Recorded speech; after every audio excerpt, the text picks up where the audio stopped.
Dalam sebuah hadits sahih diriwayatkan oleh Imam Muslim dari Abu Hurairah, Rasulullah bersabda bahwa beliau melihat Amr bin Luhai menyeret ususnya di neraka. Siapakah Amr bin Luhai? Simak kisah singkatnya.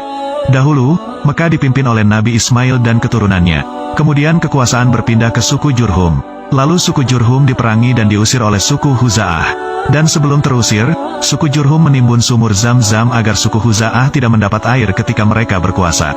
Mekah kemudian lama dipimpin oleh pemuka suku Huza'ah secara bergantian sampai tiba masa Amr bin Luhai.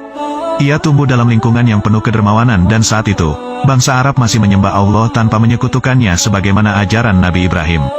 Di masa kepemimpinan Amr, sumur Zam-Zam masih belum ditemukan setelah tertimbun lama.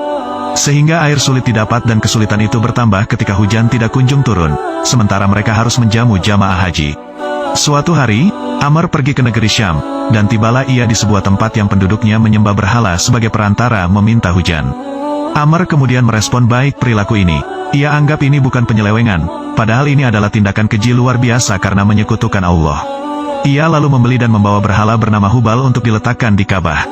Ia mengajak penduduk Mekah untuk berbuat syirik kepada Allah dengan menyebut nama berhala itu ketika beribadah, terutama ketika meminta hujan.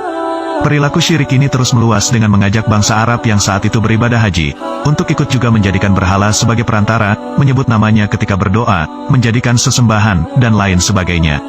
Alhasil, bangsa Arab yang tadinya hanya menyembah Allah, kemudian menjadi syirik karena diawali perintah dan ajakan Amr bin Luhai. Itulah sebabnya Allah memasukkannya ke dalam neraka dengan usus yang dikabarkan Rasulullah keluar dari tubuh Amr dan ia menyeret-nyeretnya.